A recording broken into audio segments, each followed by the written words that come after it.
Hi, Shalom Chaverim. One of the most intriguing questions that has fascinated mankind, I suppose from the beginning of time, is there a life out there? And if there is life, what kind of a life? Are there other worlds? And this is something which is incredibly intriguing, and perhaps one day we'll talk about it. But I'd like to point out an interesting thing. When we think about multiple worlds, we often forget that there are multiple worlds in this very earth. For example, if I told you that there's something called the world of finance, you wouldn't doubt what I'm referring to. And then there's the world of romance. And then there's the world of mathematics. And then there's the world of animal life. And so on and so forth. And though these worlds exist, sometimes they intersect, and many times they're just parallel. So, for example, in the world of finance, if someone were to offer you a business deal, and it is so sweet, to the extent you say, it's almost too good to be true, let me first consult with my lawyer and some business associates, that would be appropriate in the world of finance. But in the world of romance, if someone proposes and you say, wow, this is so sweet, it's almost too good to be true. You know what, I'd like to talk it over with my lawyer. That's going to be a sure way to destroy the romance. So here we have two worlds parallel, but they certainly are not intersecting. Yet, there are many worlds which exist that we are actually obligated not only to live in and partake of, but to be inspired from. And indeed, the Talmud says that in the world of animals, there are many traits that animals exhibit in their world, which could become very, very powerful as an inspiration or as an instruction in the world of humans. So if I told you, for example, that cats are very clean and they're somewhat modest in cleaning up their waste, we could say that we should learn from the world of cats how to be sensitive in getting rid of body waste. Or if I told you that in the world of ants, they seem to be very industrious, King Solomon himself said, go look at the way of the ant and you will become inspired not to be lazy. So before I go further with this thought, let me first give a definition. What is the definition of a world? And though there are many possibilities, I'll share with you one. The definition of a world is a domain in where there is a system of laws which are predictable. So for example, if in the world of animals, suddenly the animal would refuse to take care of itself unless it has a roll of toilet paper, we would say this is something very unusual. That does not exist in the world of animals. Yet, in the world of humans, it is very appropriate. There is a sense of predictability in these worlds. In the world of finance, you could predict. As a matter of fact, to digress for a moment, in the world of humans, there's so much that is predictable that all of marketing is based on that premise, that if you show a person an image, if you give a person a slogan, if you create an environment, then it's inevitable that people will act in a certain way. And they're very, very effective. So worlds exist. Within the worlds, there's a system of laws and principles which seem to be predictable.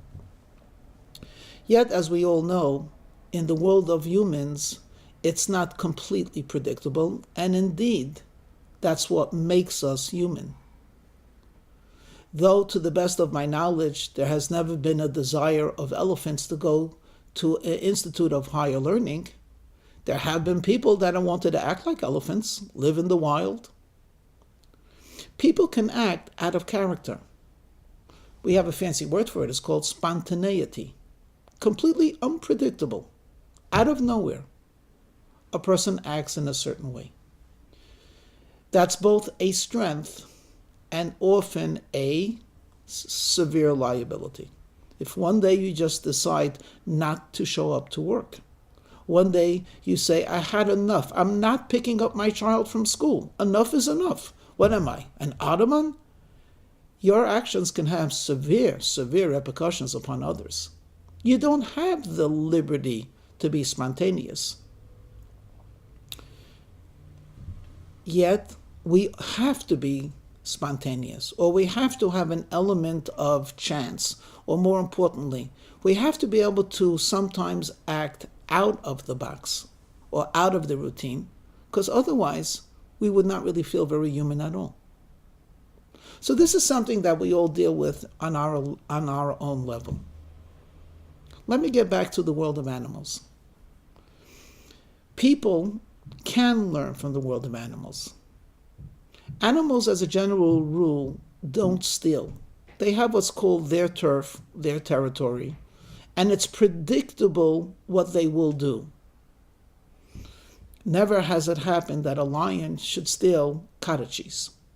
Never, as far as I know anyway.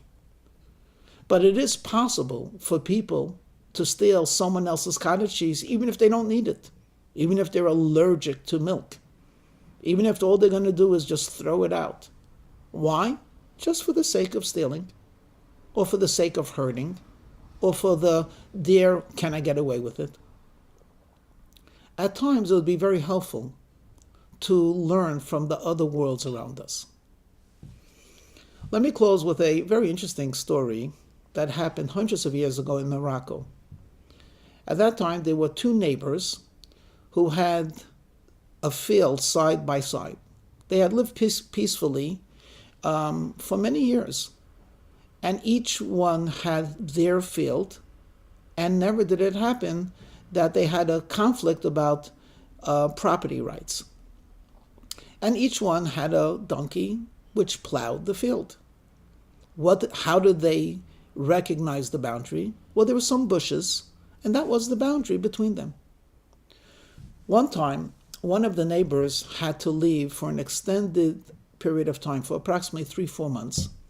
So he asked his neighbor to just keep an eye on his property, which of course the man said, I'll be happy to do that. And the man left on his trip, secure that his property would be taken care of. When he came back and he came into his home and looked at his field, he noticed two things. The first thing he noticed was that there was a minus the bushes, and instead of the bushes, there was a fence. That was odd. Why do they need a fence? What's wrong with the bushes? But then when he went outside and actually looked at the fence, he realized that the proportions were off. His neighbor had simply removed the bushes and extended his field into his property and then put up a fence. So he goes over to his neighbor. He says, what's with you? For years, we've been working side by side. We've never had any issues. I leave for 3 months and you steal my property? And of course, he puts on a deadpan face and he says, what are you talking about? I've been watching your field and I took away the bushes because they were attracting too many, birds and bird droppings, whatever. And everything is the same. This is the thanks I get. And he looks at him, he says, you shameful liar. You took away the bushes, that was our property line, and you extended yours. And the man indignantly says, how dare you accuse me of this? You have a problem with me, bring me to court. Of course, he brought him to court. The judges asked the person who's complaining that he was robbed, do you have any documents that actually say the square footage? No. We've been living for years peacefully, and we used to have bushes, and that used to be our property line. And then they say to the usurper, and what about you? He says, it's true. We've lived together peacefully. I don't know what mishagas, what craziness got into him. I took away the bushes. It just wasn't good for us, and I made a fence. Anyway, it was clear that the one being accused of stealing was a robber, but there was no way to prove it. So the case was referred to the ruler, whether it be the governor or the king, whoever was in charge of that province. When the governor heard it and interviewed both, he was much more partial with the fellow who claimed that his property had been usurped, but he had no way to prove it. So he says, my good man, I sort of believe you, but I can't prove it in a court of law. What should I do? And the man cries, is there no justice in this world? Until finally the governor remembered that he had a friend who was a great rabbi. His name was Rabbi Yitzchak. I believe the last name is T-A-I-B, Rabbi Yitzchak Taib. He was this Moroccan sage, and he said, you know what? Let me consult with him. He asked the Moroccan sage to come and told him the story. And he says, Chacham, wise man, is there anything in your Torah that could help us? And Rabbi Yitzchak thought for a moment, and he said, why don't we try the following?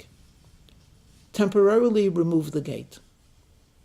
Then allow for the donkeys of both sides, of either of both fields, allow them to roam. See where they stop. Where they stop, stick a stick into the ground, excavate it, and see if you could find some roots. And sure enough, that's what they did. They removed the fence, they allowed the donkey to wander, and to their surprise, it stopped suddenly. They immediately marked the place, and then they began to dig, and they saw that there were roots in the ground. So Rabbi Yitzchak said, it is obvious where the property line was. You know why Rabbi Yitzchak was able to do that? Because he was a wise man. But in addition to that, Rabbi Yitzchak understood that in the world of animals, they're predictable. If months after months, and perhaps year after year, they stop at a certain place, that's where they will stop. Not man. Man will take that extra step or 2 or 3 or 4 because he's inquisitive or curious. But the animal, it makes no difference if there's a fence there or not. This is where it always stopped. That's where it's going to stop now. In this particular case, it actually was very helpful. So what should we be? Predictable or spontaneous? Ordinary or extraordinary? Well, a bit of both. But I certainly would not overrate spontaneity over ordinariness. Daily clean living, daily observant living, and daily living in the sense of trying to aspire to a spiritual goal is incredibly worthwhile. Shalom.